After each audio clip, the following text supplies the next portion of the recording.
there are some things about healthcare that they teach that are just 100% not true.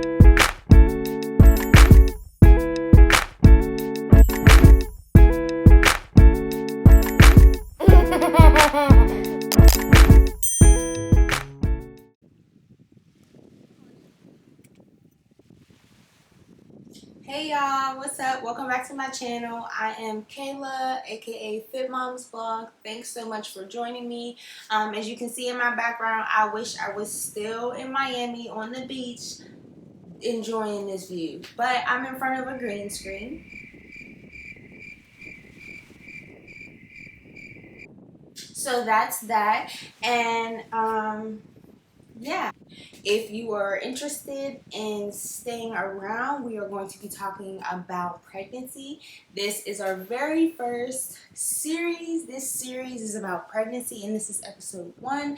And we have many more episodes written and ready to go. So make sure you stay tuned and you subscribe, like, and comment, and join our team. We're a family here. We're all about community. Join us on TikTok, join us on Instagram, Fit Moms Blog. And if you're a doula and you're looking to work with some other doulas, I am starting a team of doulas. So if you're interested, reach out to me. I will put my information in the description and we can discuss some things, because I'm looking to work with some other doulas and make sure as many people get doulas as possible. So without further ado, stay tuned for Fit Moms News. One of the first and very important topics we're going to talk about for this pregnancy series is stretching. You have to, and when I say you have to stretch in order to make everything easier for you, it's something you should do every day. So this article just kind of shows some of the benefits of stretching, but without you having to read the complete thing, I'll summarize it for you. So stretching can help you stay fit, relaxed. It can help you prepare for labor. If you're continuing to stretch, your body and your muscles preparing for labor, which is like the longest workout that you'll ever do. So you should definitely stretch. Always drink water. Make sure you're drinking your water, stretching, and just catering to your body, because what you're going through is a lot, and what you're doing is a lot. No matter how good you feel some days, your body is exerting a lot of energy, and you have to be able to move that energy around so that you can help yourself feel a little bit better. Now, one of the biggest things that you have to do every day, aside from stretching, is drinking water. You should be drinking tons of water anyway, pregnant or not. So, this article also talks about some of the benefits of drinking water. Now, we all know we should be drinking water no matter what. But when you're pregnant, you should be drinking even more water. The water helps to build pretty much everything in your body, but also in your baby's body. So it's important to always drink your water every day. I know you don't want to go pee all the time. Oh well, it's for the benefit of you and the baby, so you should do it. Drinking water helps reduce constipation, reduce swelling. It helps soften your skin. It increases your energy. And these are all things that we worry about and we lack during pregnancy. So why not do something that is easy, something we should be doing anyway, something that can help us in all these different areas where we're feeling like, oh my God, why is this happening?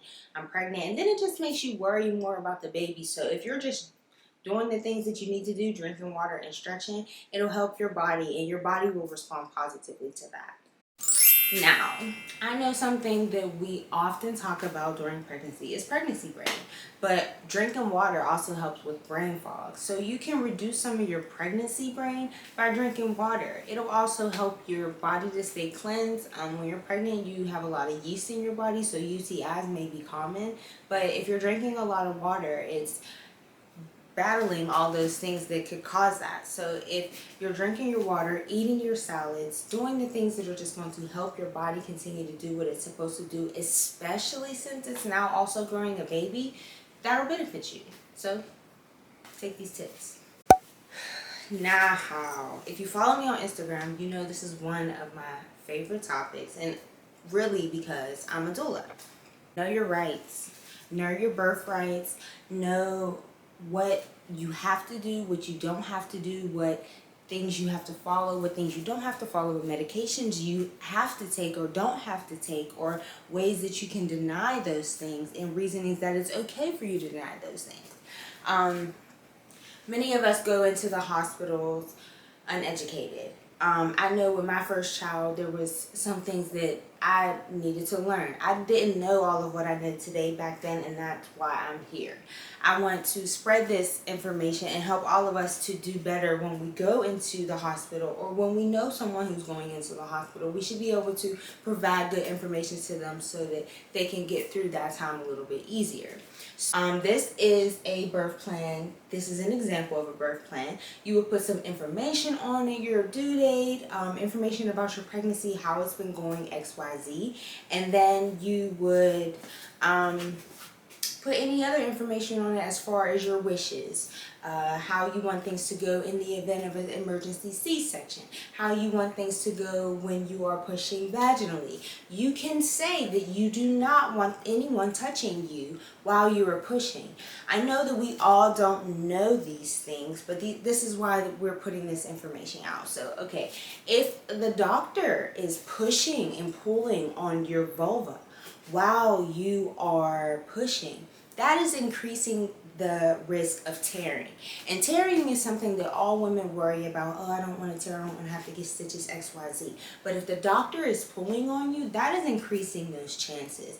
When you have a baby, naturally, you just push the baby out and your body does what it's made to do. You don't tear. Tearing comes from them pulling on you farther than you would stretch by just pushing the baby out without someone touching you. So this is just one of the things that I'm touching on, but there are so many more things that you have to think about when it comes to knowing your rights when you're going into a hospital. You have to be mindful that the hospital is a business. They want to make money, and so they want you to follow their protocols so that they can make their money. If you leave your placenta at the hospital, yes, everybody's talking about it on TikTok. It's true.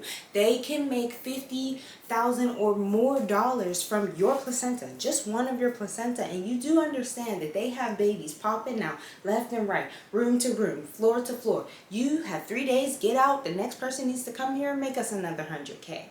That's how they're looking at you. So when you go in there with a birth plan and you go in there with a doula, they're looking at you like, this person is going to give us problems. We're just trying to get our paycheck. The last topic we're going to touch on for today's news is the importance of a support team.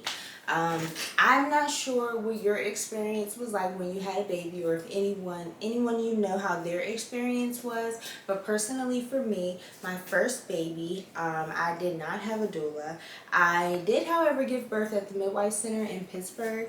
I apologize, my camera is not focusing on my face. I gave birth at the Midwife Center in Pittsburgh, and that was a great experience for me. For my son, it wasn't exactly what I planned for it to be. I ended up having him at a hospital with a bunch of strangers around me, and it just was not a moment that I was entirely proud of. And that is what took me into wanting to be a doula. So 3 months after I had my son, I enrolled in doula classes, and I took those doula classes 8 hours a day for 3 days in a row. I actually took my son to class with me because he was 3 months old, breastfeeding. He had to be with me at that point for that many hours. So and it was cool because there was other people in the class with their babies, and you know, it gave some sense of reality. It wasn't just me trying to achieve this goal with a new baby. So that was nice to see. But what is the doula? We are your emotional support. We are also your physical support, helping you throughout your contractions, and kind of just being that person that's really focused on mom. When someone is in labor, typically that everyone around them is concerned about the baby. They're not asking mom how she's doing, what she needs, if there's anything we can get her. Everyone is concerned about the baby, even postpartum.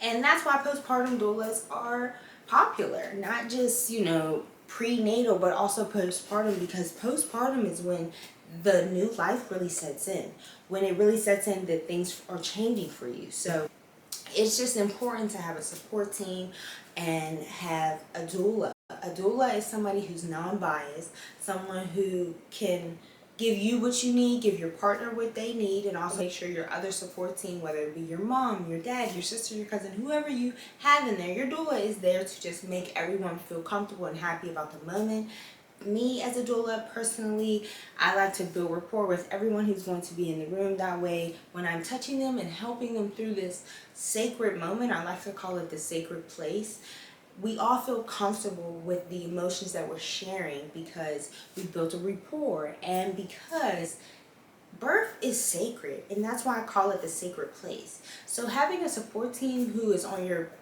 team, knowing what you want and pushing for the agenda that you want for for you and your baby, it beats any odds, because when you're in labor and you're in pain, you're not thinking about stopping and saying, my birth plan says this. You need someone who's willing to stand up every single time there's something that's occurring that may be against your birth plan, and say, hey, this is what we have on this birth plan. You are legally supposed to follow it. So this is what we are choosing to do. There are some things about healthcare that they teach that are just 100% not true. And those are a lot of the things that we'll get into when we have more episodes of Fit Moms News. So you have to be sure to stay tuned for the other episodes, because I am going to be putting all this information out there just because we need to know.